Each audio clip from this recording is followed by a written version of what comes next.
gente vai olhar para as 7 cartas que contém no Apocalipse, dirigida às 7 igrejas da Ásia, né? De antemão, quero te adiantar, não haviam apenas 7 igrejas, mas foram essas que Deus escolheu através de João para que falasse com elas.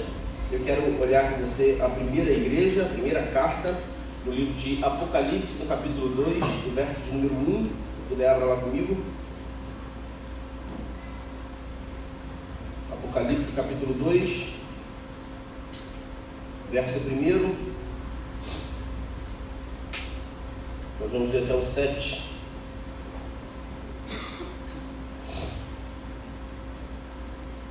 Apocalipse, capítulo 2, verso 1. Você encontrou? Diga amém. Diz assim: ao anjo da igreja em Éfeso escreva: estas são as palavras daquele que tem as 7 estrelas em sua mão direita e anda entre os 7 candelabros de ouro. Conheço as suas obras, o seu trabalho árduo e a sua perseverança. Sei que você não pode tolerar homens maus, que pois aprovam os que dizem ser apóstolos, mas não são. Descobriu que eles eram impostores. Você tem perseverado e suportado sofrimentos por causa do meu nome e não tem desfalecido. Contra você, porém, tenho isto: você abandonou o seu primeiro amor. Lembre-se de onde caiu. Arrependa-se e pratique as obras que praticava no princípio. Se não se arrepender, virei a você e tirarei o seu candelabro do lugar dele. Mas há uma coisa a seu favor: você odeia as práticas dos nicolaítas, como eu também as odeio. Aquele que tem ouvidos, ouça que o Espírito diz às igrejas: ao vencedor darei o direito de comer da árvore da vida que está no paraíso de Deus. Vamos orar? Senhor, nós oramos a Ti pedindo que o Senhor nos ilumine, ó Pai. Nós dependemos da Tua iluminação, do poder do Teu Espírito, para que a Tua palavra, Pai, seja revelada aos nossos corações, para que a Tua palavra seja revelada, Deus, à nossa mente. Pedimos, ó Pai, que o Senhor nos guarde, nos alcance com a Tua misericórdia mais uma vez, nessa manhã, perdoando os nossos pecados, perdoando as nossas falhas, pedindo, ó Pai, que o Senhor exponha a Tua palavra, e a Tua palavra possa, Deus, de alguma maneira ser gravada no nosso coração, no nosso entendimento.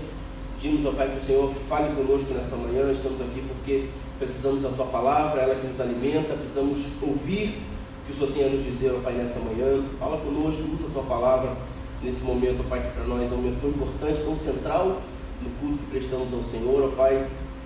Que seja um tempo, ó Pai, de entendimento, de exortação, de edificação da Tua igreja, ó Pai. Fala o nosso coração nessa manhã, é o nosso desejo, em nome de Jesus. Amém. Amém, irmãos? A gente começa uma série complexa, né? A gente olha para essas cartas, a gente olha para o Apocalipse inteiro e vê uma série de simbologias, uma série de... muita gente tem muitas visões ou muitas interpretações sobre algumas coisas do Apocalipse, mas o que a gente vai focar nessa série é, de fato, o que Deus está falando para a sua igreja, né? Não propriamente em todos os elementos escatológicos, ou então em todas as visões possíveis, ou em todo estudo teórico que pode ser aplicado no Apocalipse, né? Esse não é o nosso interesse nessa série, é de fato olhar para o que Deus exorta em algumas igrejas, o que Deus condena em algumas igrejas, o que Deus elogia em algumas igrejas, né?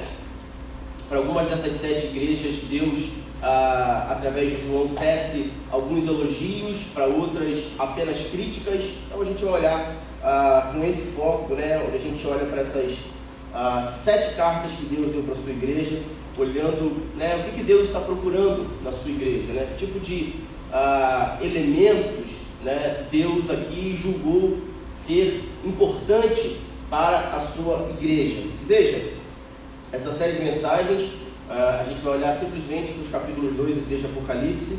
Tem essas 7 cartas, eram igrejas que estavam geograficamente próximas e foram a elas endereçada uma carta para cada uma pelo apóstolo João, que estava ali exilado, né, você sabe, na ilha de Patmos, depois de ser perseguido pela pregação do Evangelho, é exilado nessa ilha, e essa ilha recebia muitos presos políticos que ou eram exilados ali ou então eram executados também ali, né? Então você vai olhar para algumas dessas cartas e provavelmente vai encontrar uma linguagem um pouco mais difícil, um pouco mais alegórica ou simbólica, porque o que se explica para muito disso, né, é que essa carta deveria chegar ao seu destinatário, né? Então, se a linguagem fosse completamente aberta sobre o que João estava falando, provavelmente ela poderia se perder pelo caminho. Essa é uma das razões, né?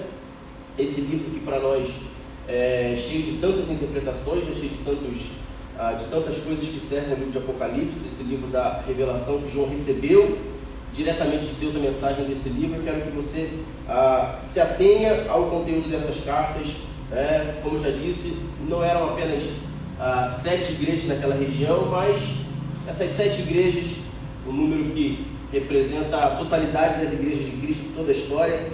Para abordar nessas 7 igrejas, você vai olhar alguns problemas que essas igrejas enfrentavam e 3 grandes ameaças, não só daquela época, mas também nos dias de hoje, mas também da nossa história. A gente vai ver algumas ameaças que rondam a igreja ainda nos dias de hoje. E eu quero que você olhe para isso com muito carinho, com muito cuidado, porque essas cartas falam ainda hoje, né? Essas cartas falam ainda aos nossos corações nos dias de hoje. Os problemas que vão ser identificados nessas cartas provavelmente são problemas que nós vivemos ainda hoje. As qualidades são qualidades que devemos louvar a Deus por elas, mas também devemos ter muito cuidado com o que é apontado em cada carta. A gente olha em torno dessas 7 igrejas e a maioria dos problemas que encontramos nessas 7 igrejas é nesses 3 problemas que eu falei, né? O esfriamento, a perseguição e também os falsos ensinos, né? Os falsos profetas. Veja, se aquelas igrejas ainda no primeiro século já sofriam com isso, a gente não pode ignorar que isso continua acontecendo nos dias de hoje e que tais ameaças sejam constantemente até nossas igrejas nos dias de hoje. Mas veja, hoje a gente vai se ater, né? Espero que a gente tenha tempo para falar de tudo, né? Da igreja de Éfeso, acredito que sim. E a gente precisa olhar, né, o início e o fim dessas cartas endereçadas às igrejas são um pouco parecidas.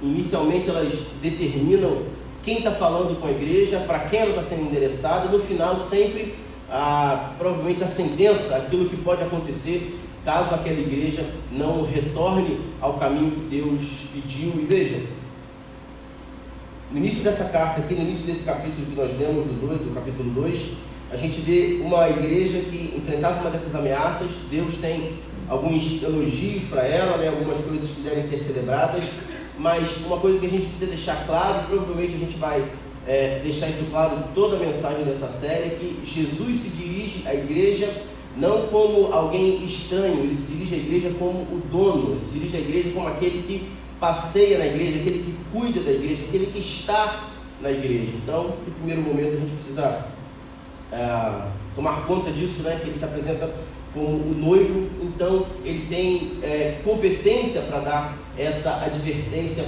à sua igreja. Essa cidade de Éfeso, eu não sei se você já ouviu falar sobre ela, mas era uma das cidades mais prósperas da Ásia.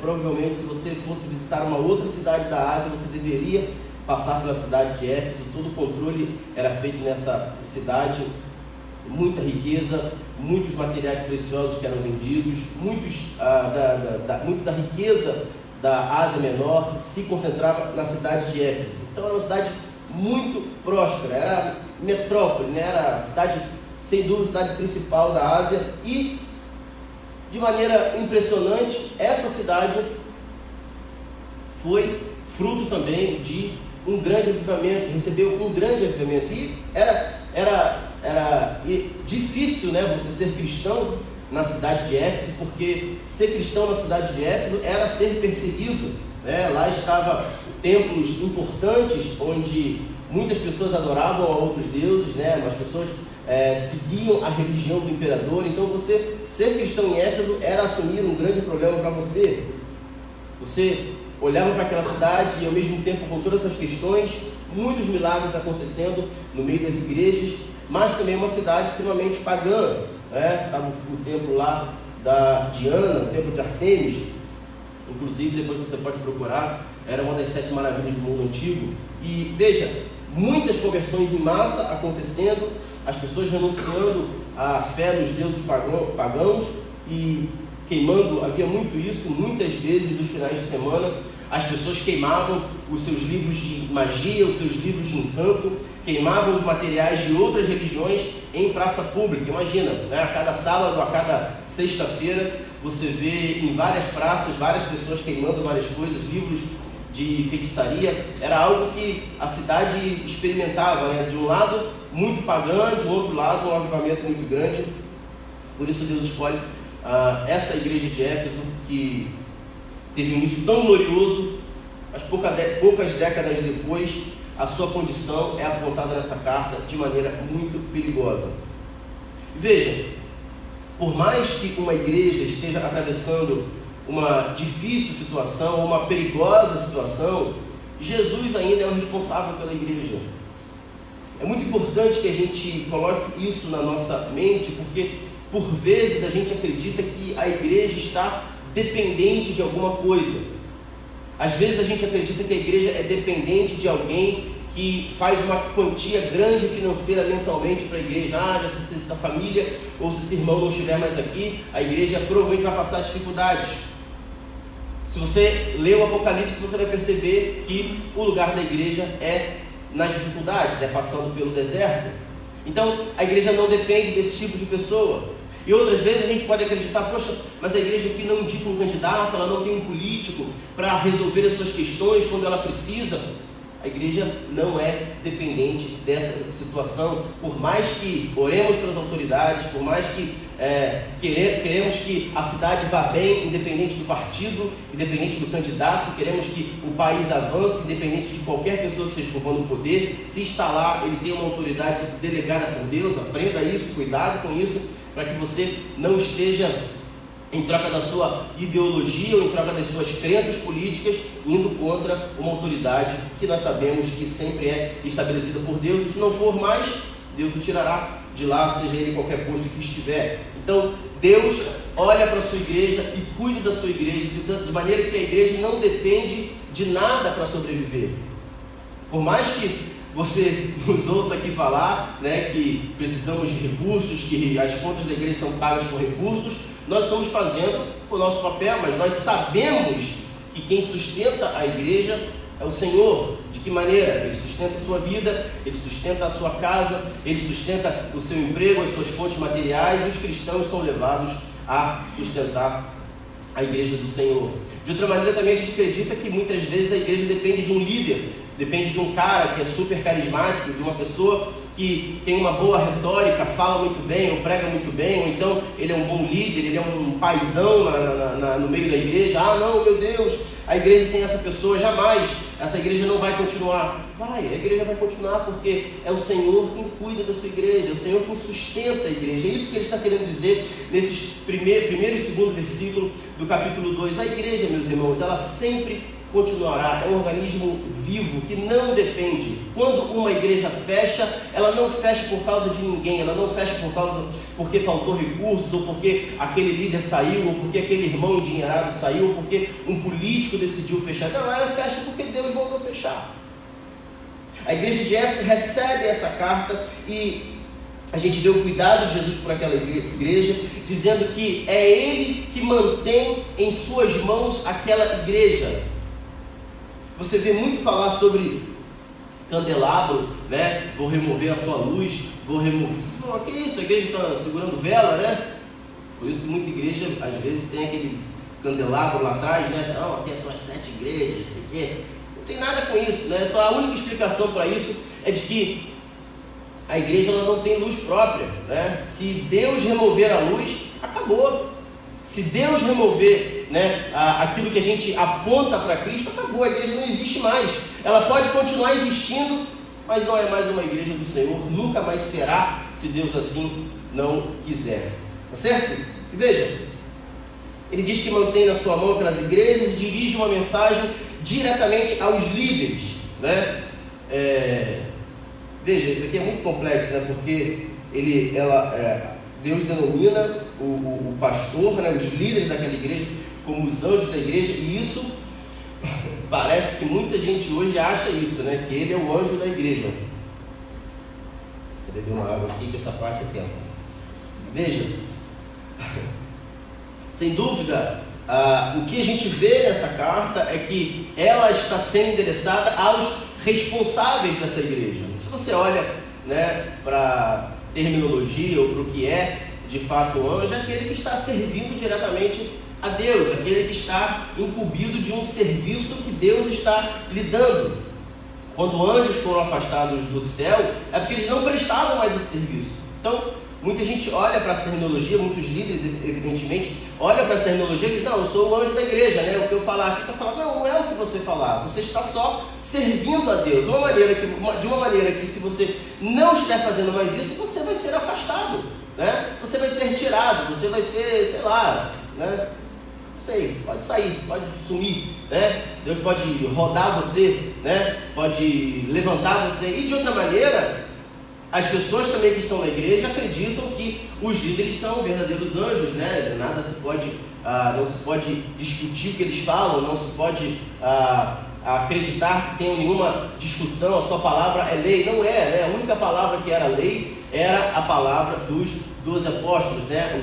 A sua palavra tem peso de escritura, e não mais. É por isso que, meu pai, é por isso que a gente não tem mais apóstolos nos dias de hoje, porque ninguém mais tem essa autoridade de, inclusive, ter visto Jesus, mas também da sua palavra, que é mais importante. Ninguém mais tem autoridade de falar alguma coisa e essa coisa ter peso de escritura. Somente os 12 apóstolos tiveram essa condição. O que eles falaram está aqui no cânon da Bíblia, está escrito para nós, tem peso de escritura. O que qualquer outra pessoa diz que é apóstolo, pode ser dizer que é ou falar que é, mas na verdade, né, ele pode ter sido delegado aí por alguém, não sei. Mas apóstolo mesmo bíblico, a gente não tem mais essa terminologia por conta dessa característica, né? Se você olha para a característica dos 12 apóstolos, você vê que foram pessoas que tiveram um encontro real com Cristo, visível, as suas palavras tinham peso de escritura e, final das contas, né, terminaram a sua vida como mártires,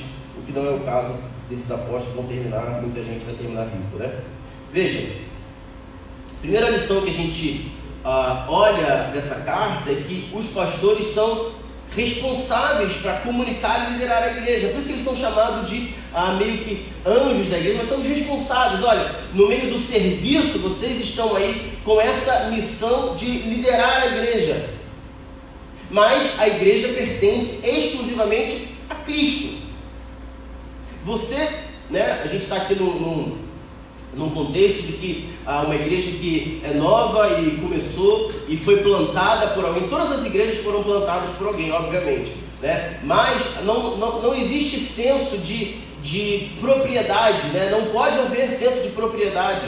Alguém que está ali e se sente o dono da igreja. Por isso que a gente precisa avaliar sempre que tipo de estrutura nós estamos nos inserindo em determinadas igrejas. É uma igreja que o poder nunca é retirado, é uma igreja que aquele cara que está ali, ele definitivamente é o dono da igreja, porque ninguém pode tirá-lo, nada pode acontecer, independente do que aconteça, ele pode tomar as decisões sozinho, ele pode fazer tudo o que ele quiser, porque ele se auto-intitula o anjo da igreja. Então ele é um governo meio que teocrático, né? O que Deus fala com ele, ele diz que Deus fala com ele, então ele faz, ele acredita, ele vai e você tem que seguir. Na verdade, a gente precisa prestar um pouco de atenção, porque essas cartas do Apocalipse, meu Deus, estou falando todas demais. Essas cartas do Apocalipse, elas nos determinam, elas nos demonstram, nos apontam um caminho como de que maneira a igreja do Senhor também deve se portar. Deus está dizendo através de João, olha, envia para os líderes dessa igreja, porque eu amo a igreja, eu sou o dono da igreja, eu cuido da igreja, eu sustento a igreja, mas eles estão lá trabalhando. O que Deus espera dos líderes das igrejas, o que Deus espera dos pastores das igrejas? Deus não espera que esses homens, né, que essas pessoas, Deus não espera que essas pessoas, eu espero que você faça multidões, eu espero que você triplique, quadruplique o número de pessoas. Não, Deus espera que esses homens sejam submissos e fiéis a Ele. A gente não pode esquecer da regra básica que a gente vê no Novo Testamento, né? Um planta, o outro rega, mas é Deus quem dá o crescimento. Isso vem na medida dele. Portanto, nós olhamos aqui, e caso não haja essa submissão, caso esses líderes, esses homens que estão recebendo essas cartas e os pastores das igrejas hoje não sigam nessa submissão, provavelmente, sem dúvida nenhuma, serão removidos. Porque cada igreja é do Senhor Jesus e valiosa para Ele. Porque Ele comprou cada igreja, cada um desses irmãos, Ele comprou com seu sangue. E Jesus também se revela aqui nesse capítulo, dessa igreja, como aquele que anda no meio da igreja. Então, às vezes, se você foi numa vigília, foi num culto mais aquecido espiritualmente, né? E alguém falou lá, Deus está passeando no meio dessa igreja, você brincou, mas você pode acreditar, que é verdade, né? Ele é aquele que anda no meio da igreja, mas não aquele que simplesmente anda fisicamente, derrubando cadeira e tudo. Isso são as crianças mesmo, né? Que bagunçam a cadeira, não, mas são as crianças bagunçando as cadeiras. Mas ele, nesse sentido aqui, não é exatamente físico, não é exatamente literal. Deus está querendo dizer com essa informação de que Ele é aquele que conhece cada pedaço da igreja. Parece que às vezes, né, a gente imagina que alguns irmãos viviam uma vida escondida e são outras pessoas dentro da igreja, que nada, isso não existe. Deus conhece cada pedaço da sua igreja. Ou seja, Ele se faz presente. Deus está enviando essa carta e está querendo dizer para as igrejas de que Ele não é um ser impessoal, Ele se faz presente. Não é essa divindade que está distante da verdade, que está distante da nossa realidade aqui. Deus se faz presente, Ele permanece no nosso meio. Amém? Amém. Isso ajuda-nos a significar de que Ele é o nosso cuidador, Ele é o nosso sustentador, que precisamos saber, imaginar e ter a certeza de que o Senhor vê aquilo que nós fazemos. Se somos pais, a gente gosta de dizer, eu sou parte da igreja do Senhor. Pois é. Deus conhece cada pedaço da sua igreja. Ele sabe o que nós fazemos, ouve aquilo que nós falamos, Ele sabe aquilo que nós pensamos, Ele vê e sonda o nosso coração. Você já percebeu o tamanho da responsabilidade de ser a igreja do Senhor? Sem dúvida que isso traz para nós segurança, mas também uma grande responsabilidade. Versículo 2, foi só um, né? Versículo 2, Deus então apresenta um elogio. Veja comigo, olha o que Ele diz. Conheço as suas obras, o seu trabalho árduo e a sua perseverança. Sei que você não pode tolerar homens maus, que pôs à prova os que dizem ser apóstolos, mas não são. E descobriu que eles eram o quê? Impostores. Você tem perseverado e suportado sofrimentos por causa do meu nome e não tem desfalecido. Como que essa igreja pode ter alguma crítica, né? Através desse elogio nós olhamos que é uma igreja muito acima da média. Muito acima da média. Ele olha e diz, olha, a igreja é trabalhadora. Se você olha para a igreja de Éfeso nos dias de hoje, é aquela igreja que você olha e dá gosto de ver. Uma igreja que é pujante, tem força. Uma igreja de muitos recursos materiais, financeiros, pessoais. Há muita gente trabalhando envolvida nessa igreja. Há muita coisa que outras igrejas poderiam olhar para Éfeso e dizer, poxa, um dia a gente vai chegar lá. Um dia a gente vai fazer essas coisas que eles fazem. Hoje eles têm muita gente, muito recurso. Essa igreja de fato é muito trabalhadora. Uma igreja de muito trabalho, de muito engajamento, proativa, participativa. E mais do que isso, nós estamos vendo que é uma igreja que não tolerava o mal. Uma igreja que ia contra as injustiças. A olhos humanos, uma igreja santa. Porque nós olhamos aqui, santidade era algo importante para eles. Não toleravam homens maus. Foram contra os falsos apóstolos. Veja, a olhos humanos, a palavra de Deus era a regra para eles, e não a cultura, e não E não qualquer outra coisa, não um ensino vazio. Jesus, de fato, reconhece isso, elogia. O Senhor estava satisfeito com esse trabalho. A gente pode concluir que boas obras. Uma igreja que tinha pureza, uma igreja que celebrava a santidade do Senhor. Deus espera isso de nós também. Veja, uma igreja que também era firme na doutrina. E por muito, porque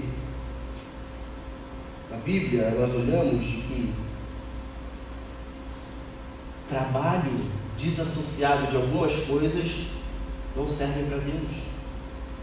Percebemos também que nós olhamos para os números, mas Deus olha para outros índices. Até uma igreja que não se influenciava por ensinos vãos, pelos falsos apóstolos, não se desviava dos ensinos bíblicos. Você olha mais embaixo e vê que eles odiavam as obras dos nicolaítas. Era um grupo que se desviou da igreja, né? A história diz que Nicolau, um dos primeiros 7 diáconos que existiu depois um dos primeiros 7 que decaíram, né, depois da Idade Média, eles fundaram quase uma seita, onde tudo era permitido, né? As sensações eram mais importantes do que a palavra de Deus diz. Então eles propagavam muitos ensinos promíscuos, né? Muito problema que todos eram contra. Eles promulgavam a idolatria, a imoralidade. Era um outro tipo de cristianismo que de fato não existia. Eles odiavam as obras desse grupo, que era um grupo fortalecido, assim como o Senhor odiava essa prática. Odiavam a prática de alguém que já foi reconhecido pela igreja, né? Alguém que um dia foi fiel. Veja, a gente ainda tem um terceiro elogio de que essa igreja era perseverante. Essa igreja, diante do sofrimento, diante da perseguição, ela continuava, porque, como eu disse a você, ser cristão em Éfeso era ir contra a religião do imperador. Isso dava carta branca para os seguidores do imperador matar qualquer cristão, demiti-lo da sua empresa. O governo poderia arrestar os seus bens. Se a sua esposa ou o seu marido não concordasse com a sua profissão de fé cristã, ela poderia pedir o divórcio automático. Alguns direitos do governo você não recebia por ser cristão em Éfeso. O tempo inteiro na igreja de Éfeso recebiam-se notícias de que, olha, alguém morreu. Esse irmão morreu. Mas o que aconteceu? Foi perseguido, foi morto. Porque a sua fé agora era no Deus do Evangelho. Ser cristão em Éfeso era dizer também não para Diana, uma das mais famosas deusas da cidade de Éfeso, né? Você olha lá em Atos 16 e 17, você vê um embate ali de Paulo com alguns daqueles que vendiam. Você percebe que em volta do templo havia uma grande economia, dada ao número de pessoas e de seguidores que faziam essa romaria para visitar o templo, né? É igual a excursão que a gente tem aqui para uma cidade aqui de São Paulo, né? Um negócio que girava. Ser cristão em Éfeso era dizer não para Diana, não se render a essa conduta moral, não se render a essa conduta permissiva que rodava a cidade por todos os adoradores de Diana. Isso gerava uma grande crise. Pensa nisso. Crise nos relacionamentos, crise nos seus familiares, nos seus vizinhos. Muitos deles eram perseguidos até a morte e a igreja perseverava. Então, no verso 4, a gente tem uma crítica.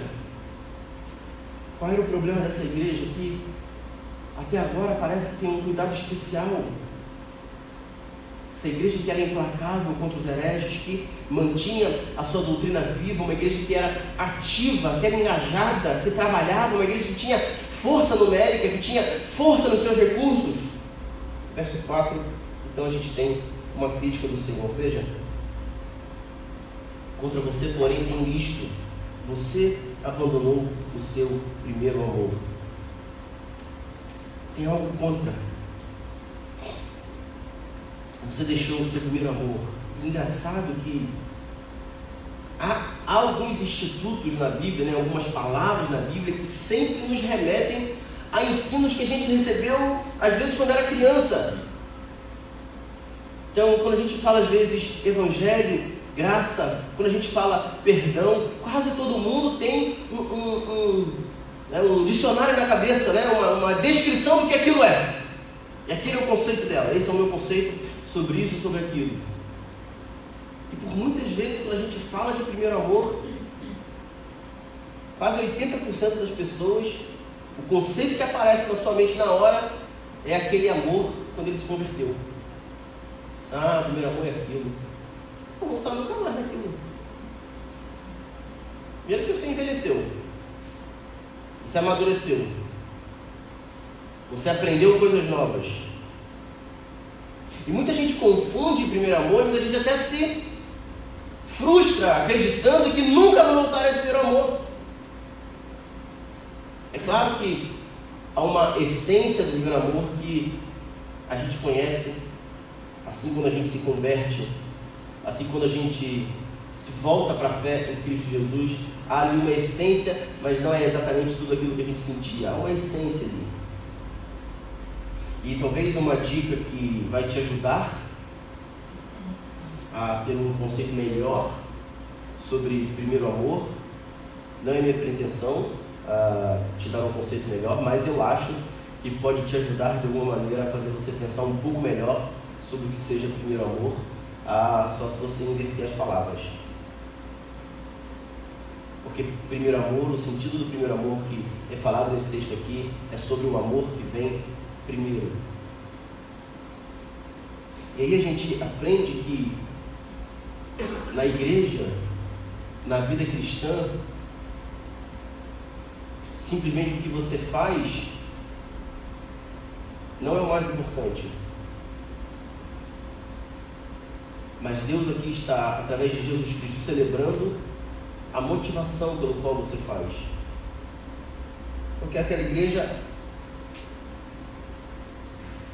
era uma igreja valorosa aos olhos humanos. Era uma igreja grande. Eu penso que era uma igreja que tinha um grande prédio, boas instalações, seus cultos deviam ser cheios. Veja, nós não estamos condenando nenhum tipo dessas coisas. Eu estou dizendo para você que a maneira que Deus olha não é a maneira que nós olhamos. Não há nenhum problema de cultos cheios, prédios grandes, boas instalações, uma igreja que tenha trabalho e muito trabalho. Não é esse o problema que Jesus está identificando nessa igreja. Ele não diz: tenho porém contra você que o seu prédio é muito grande. Tenho porém contra você que você gasta muito dinheiro na sua conta de luz, você podia estar dando cesta básica aos pobres. Esse não é o problema. Porque também tem gente que olha para essa carta e condena tudo aquilo que a sua igreja não é. Então é mais inveja e hipocrisia, né, do que propriamente ser fiel ao texto bíblico. Sejamos fiéis ao texto bíblico.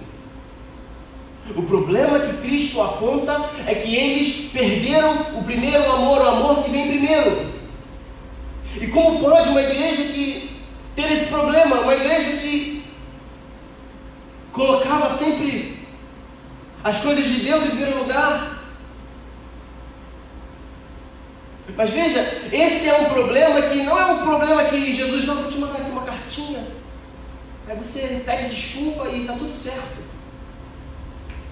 Esse problema coloca Cristo em oposição àquela igreja que tinha bons trabalhos, que era ativa, que era até perseverante.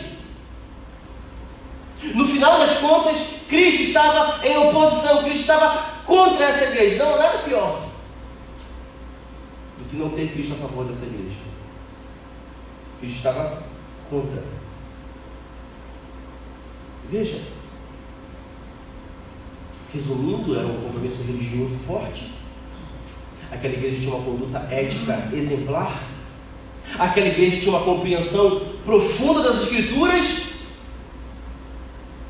E ainda sua fé estava morta. O pecado dessa igreja é que Cristo não era mais primeiro. Portanto, o primeiro amor não é simplesmente o amor do princípio. Mas quando Cristo vem primeiro em tudo aquilo que nós fazemos, a motivação daquela igreja não era mais Cristo. Veja, irmãos, aquela igreja foi contra a falsos ensinos e não percebeu que o seu amor por Cristo já tinha se esfriado. Aquela igreja trabalhava muito, demonstrava até algum amor pelas outras pessoas, mas não amava mais a Cristo. Nós precisamos olhar para essa igreja e tentar aprender algumas lições de que o pecado ao qual Cristo denuncia não é simplesmente o amor inicial. Porque é um grande erro quando a gente acredita que o primeiro amor é o amor lá do início da nossa caminhada cristã. Por que isso é um grande erro? Porque à medida que você conhece mais a Deus, você tem 10 anos hoje que você se converteu, que você se voltou para a fé, à medida que você conhece mais a Deus, esse amor deve aumentar e não você voltar a ser o que era antes. Esse amor precisa fluir mais e mais. Veja, uma boa conduta, uma boa ética, uma boa teologia naquela igreja só gerou esfriamento. E parece que esse também é um problema dos nossos dias atuais. Parece que a nossa vida vai passando, a gente vai ficando mais entendido no assunto do cristianismo, a nossa vida vai se equilibrando emocionalmente, financeiramente. Você era mais novo, a sua vida era para lá e para cá. Hoje você está casado, com um emprego fixo, sua vida de repente está estabilizada. E agora a gente está vivendo no automático. A gente está simplesmente vindo. A gente está simplesmente fazendo por fazer. Mas a partir do conhecimento de Deus, do serviço, do caminho, nosso amor deve aumentar. O bom ensino, a boa teologia deve gerar amor, paixão por Cristo. Aqueles irmãos acreditavam que de alguma maneira o seu trabalho poderia gerar amor, quando na verdade Cristo está dizendo que é o amor que gerará essas obras. Caramba, ficou difícil, né? Ficou complexo para a gente, porque de certa maneira a gente está vendo aqui que é possível ter boa teologia, é possível ter até boas obras, é possível ser ativo, e essas coisas não significarem nada para que essa igreja esteja saudável. Na verdade ela está doente. Como que a gente entende isso? William Hendrickson diz que um exemplo para nos ajudar nessa compreensão é o seguinte: uma esposa pode ser fiel ao seu marido, dedicar-se a todos os seus afazeres no casamento, cumprir com as suas obrigações no casamento por anos, sem contudo amar o seu marido.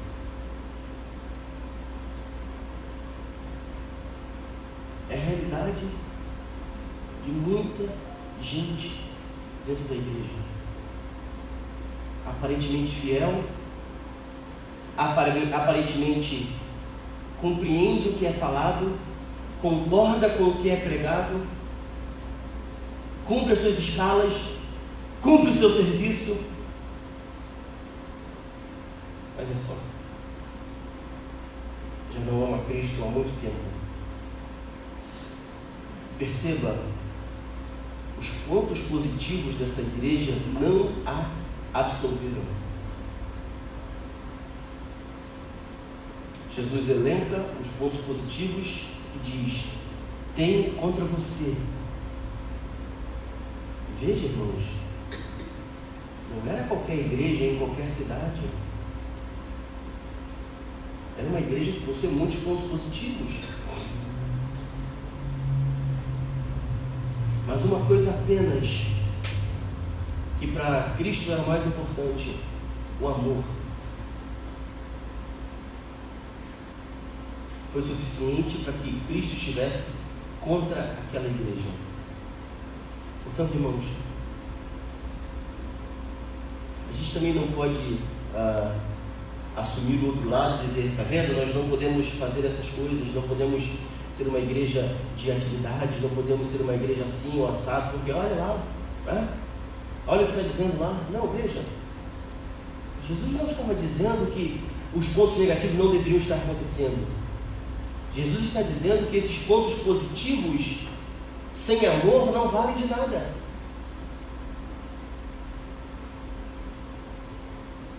E veja, os nossos pontos positivos não nos absolverão se o nosso coração não estiver preenchido de amor. Então Cristo dá um conselho, porque Ele ama a igreja. Ele diz, olha, verso 5: lembre-se de onde caiu, arrependa-se e pratique as obras que praticava no princípio. Se não se arrepender, viria a você e tiraria o seu candelabro, ou seja, vou remover a sua luz do lugar. Uma igreja sem a luz de Cristo está morta. Jesus não simplesmente critica, Jesus não só dá um diagnóstico, Ele dá um diagnóstico e em seguida a receita do que deve ser seguido. Talvez o seu compromisso cristão hoje não seja nem sombra do que já foi um dia. Talvez o seu compromisso cristão hoje esteja muito abaixo do que você já foi um dia. E eu não quero aqui que você seja tomado de nostalgia para voltar àquilo que você era antes. Não, porque você amadureceu. O seu amor hoje precisa aumentar por Cristo. E como nós aqui só podemos ser porta-vozes da Bíblia, quero transmitir a você o mesmo conselho. Lembre-se de onde você caiu. Não é renove-se lá no seu pecado, vá lá se banhar na sua lama do pecado novamente. Não, lembre-se do que aconteceu. Lembre-se da causa que tem levado o seu amor por mim tão longe. Então arrependa-se, porque sem arrependimento nada vai acontecer. E é o arrependimento que requer de nós mudança. E nada melhor do que para mudar é se arrepender de onde caiu. Qual foi o seu erro? Quando aconselhamos alguém, a primeira coisa a fazer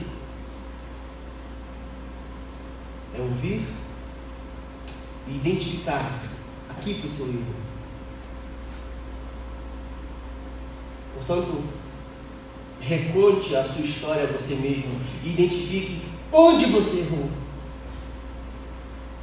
De qual ponto coisas que eram importantes para você dentro da igreja, dentro do seu compromisso cristão, deixaram de ser importantes.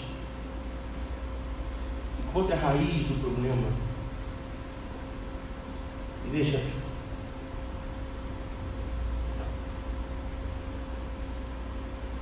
lembre-se desse exemplo. que de maneira muito ampla pode nos explicar o que estava acontecendo com essa igreja. É possível que cônjuges vivam anos sendo fiéis um ao outro, cumprindo com seus deveres, cumprindo com seus afazeres, sem, contudo, não existir mais amor entre eles há décadas. Veja, nós temos um pacto com Cristo, com a sua igreja. Imagine se alguém do seu relacionamento, o seu cônjuge, o seu filho, acordar numa manhã e disser para você: eu não te amo mais. Se o seu cônjuge disser para você: eu não desejo mais você perto, eu não tenho nada que aqueça novamente o meu coração para estar do seu lado. Isso vai rasgar o nosso coração, sem dúvida. Vai ferir a nossa alma. Portanto, essas são muitas vezes as declarações que fazemos diante de Deus. Estou cumprindo meus afazeres, mas não há nada que aqueça o meu coração. Podemos olhar de fora e não saber o que está acontecendo no casamento, porque ninguém sabe o que se passa dentro de casa, mas veja, dentro de um casamento, quando o amor é perdido, isso não é de uma hora para outra. Isso é ao longo do tempo. Acontece devagar. É aquela pequena dose de fermento numa massa.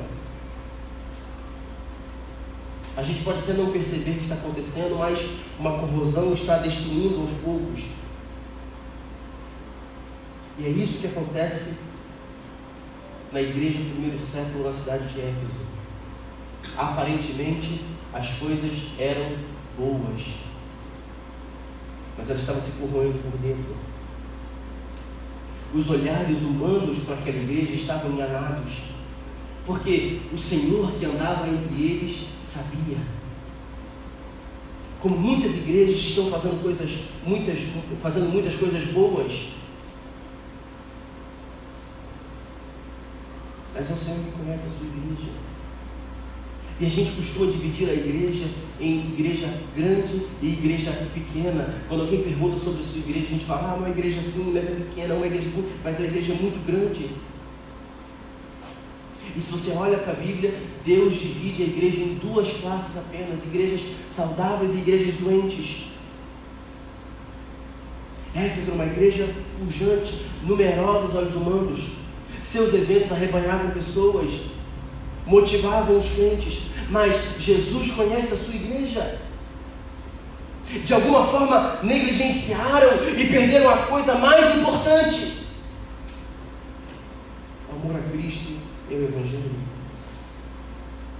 Veja,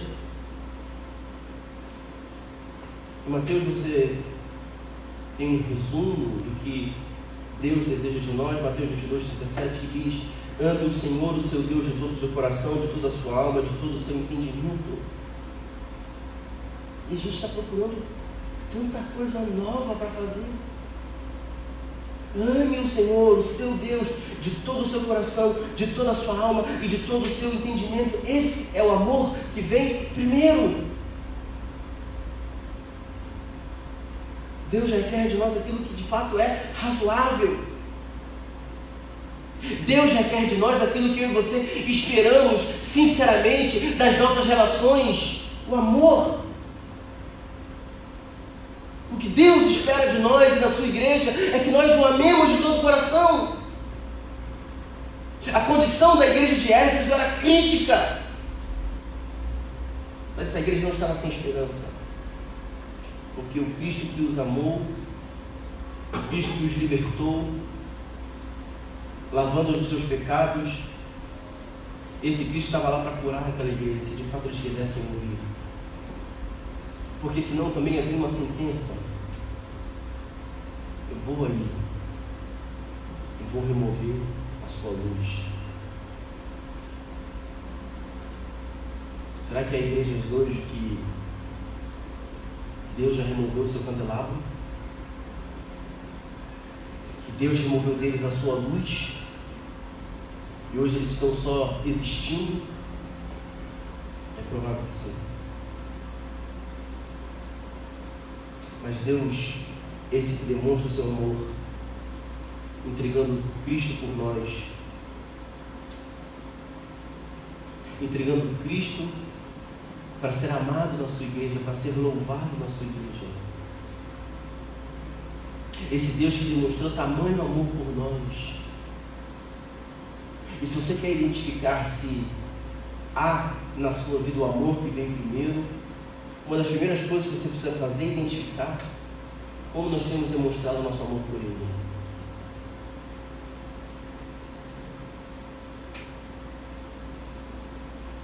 Muitas pessoas que a igreja é um encontro de ocasião. Depende da ocasião. Então, uma série de coisas que ele vê, se ele está na escala ou se ele não está na escala. Se ele não está na escala, não tem compromisso de ir. Se há uma outra ocasião para acontecer, há uma outra coisa para ele fazer, o que vem primeiro? A pergunta sobre o primeiro amor é exatamente essa: o que vem primeiro para você? Porque isso pode determinar toda a sua experiência cristã. Você está lá com uma grande possibilidade de se corromper, de pecar. O que vem primeiro? O seu desejo pessoal ou o seu amor a Deus? Você vai saber se tem primeiro amor ou não na sua vida. Há uma grande possibilidade de você ter uma vantagem ilícita. O que vem primeiro? Você tem várias oportunidades para não congregar, para não estar na igreja. Você tem várias oportunidades para não dedicar nada da sua vida à igreja. Mas a pergunta é: o que vem primeiro? Você tem possibilidades de destruir o seu casamento, ou então de viver uma vida dúbia. Você tem possibilidade de ser alguém aqui e outra pessoa no seu trabalho e outra pessoa na sua casa. Você tem possibilidade de se corromper a qualquer tempo. Mas a pergunta é: depois que você conheceu a Cristo, o que vem primeiro? É isso que é primeiro amor. Porque, meus irmãos, se eu tenho uma quantia em dinheiro, se eu tenho 10 mil reais para fazer uma viagem com a minha família, e há 30 dias antes dessa viagem, alguém da minha casa precisa fazer uma cirurgia, um transplante, algo que a sua vida dependa, e custará 10 mil reais, o que vem primeiro?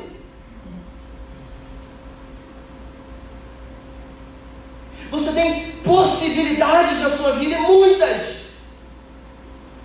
Ofertas, convites, propostas.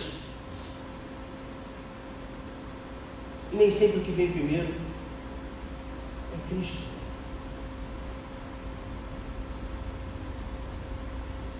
Nós não podemos tratar os planos de Deus como o plano B, ou como a última hipótese. Quando começamos a plantação dessa igreja, essa não era a última coisa que eu tinha a fazer, que nós tínhamos a fazer, que um grupo que veio para cá tinha a fazer. Havia outras propostas, haviam outras possibilidades, inclusive de ser mais vantajoso em outros lugares, mas é o que veio primeiro. Você talvez já teve oportunidades, inclusive, de mudar a sua área, mudar o seu emprego, mas talvez isso implicaria em fugir dos padrões de Deus. E talvez você deixou de lucrar um pouco mais com um contrato mitigado, com um contrato viciado, corrupto. Porque para você o que vem primeiro é Cristo. Queria que você tivesse a possibilidade de mudar o conceito sobre o primeiro amor na sua vida. O que vem primeiro? Porque as desculpas que você der para a igreja, para o pastor, a gente vai ter que entender. Você pode até mentir nas suas desculpas. Ah, porque não deu, ah, porque não pude, ah, porque aconteceu isso, ah, porque aconteceu aquilo. Ok, meu irmão, Deus te abençoe. Mas no seu coração você sempre saberá o que vem comigo. Mas o meu papel nessa manhã é que você não se esqueça que nós somos eternos devedores a esse amor. Porque às vezes a gente acredita que a gente tem um bom ensino, uma boa teologia, temos líderes saudáveis, temos gente bacana no meio da igreja, mas isso nunca vai ser tudo. Concordar com o número de verdades nunca fez de ninguém um discípulo de Cristo. O ensino é importante, a teologia é fundamental, as obras são importantes, mas se não houver amor, não adiantará. Esse Cristo foi fiel a nós, nos dando o seu amor. Será que eu e você temos sido fiéis a Ele no amor? No amor que vem primeiro. Quanto tempo nós nos dedicamos nas disciplinas espirituais, na oração, na leitura, no serviço, no tempo de comunhão, nas oportunidades que a igreja fornece para o seu crescimento? Sim, nós temos todas as desculpas cabíveis, possíveis, mas a verdade é uma só: tudo que a gente quer, a gente faz. Quanto tempo as coisas que estão fora do reino de Deus estão vindo primeiro na sua vida? Há quanto tempo?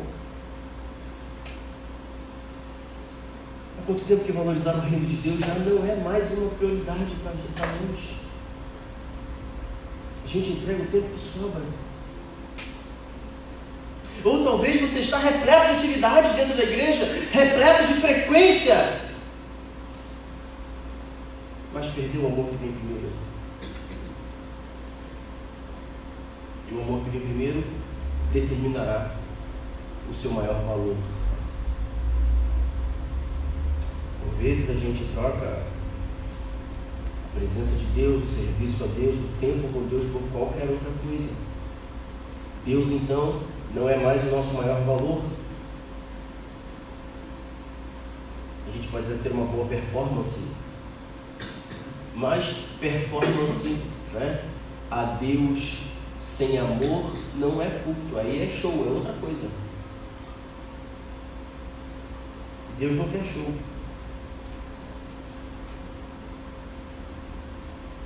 Deus não quer que a gente seja um personagem, um artista que saiba encenar um bom papel de cristão. Ele requer amor de nós. Da mesma forma, o acesso à boa teologia, o acesso ao conhecimento, Deus não quer que a gente simplesmente entenda e saiba mais a respeito dele.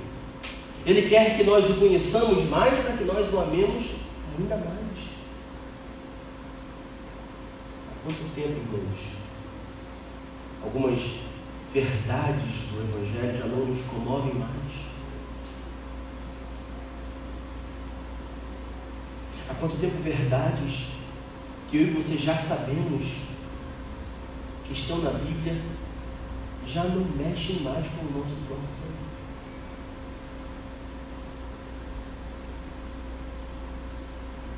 O versículo conclui, verso 7. Aquele que ouça, aquele que tem ouvidos, ouça que o Espírito diz às igrejas: ao vencedor darei o direito de comer da árvore da vida que está no paraíso de Deus. Esse terá a vida eterna. Essa árvore da vida nos leva de volta à criação. E por que Deus vai nos dar novamente a árvore da vida? É a exata explicação de que o que Adão e Eva perderam, nós recuperaremos em Cristo Jesus. Essa é a impressão. O paraíso será recuperado. A árvore da vida agora no paraíso celestial nos dará eternidade. Esse é o símbolo dela. Esse paraíso é o lugar onde os justos vão viver com Deus eternamente. E talvez você vai precisar retirar algumas coisas. Você vai precisar refazer algumas rotas, para que você retorne ao caminho do amor. Veja que Jesus sempre será.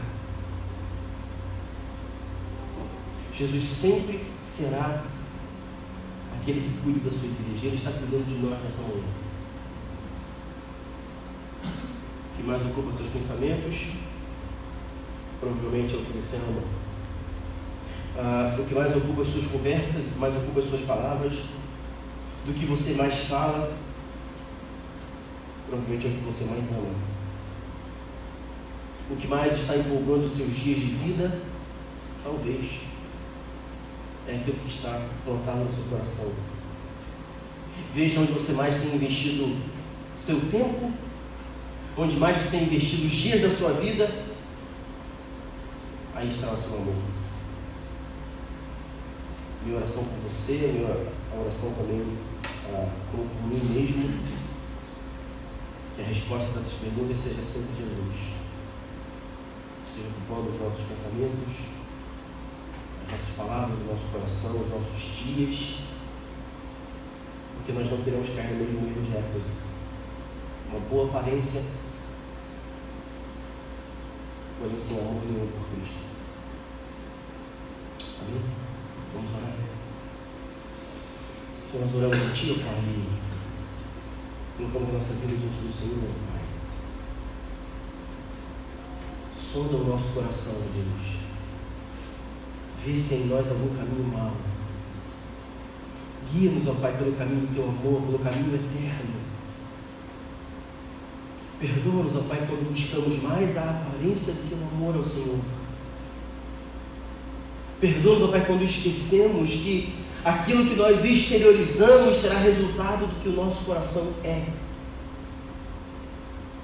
Tenha misericórdia de nós, ó Pai, quando trocamos trabalho por amor, quando trocamos atividade pela motivação correta. Se é um pecado, ó Pai, que está no meio da nossa vida, impedindo que amemos o Senhor, ó Pai, impedindo que estejamos no Teu caminho, nós queremos nos arrepender, ó Pai, clamar pela Tua misericórdia, que Teu Espírito Santo nos impulsione a uma vida de amor diante do Senhor, ó Pai. Essa é a nossa oração, Deus, em nome de Jesus.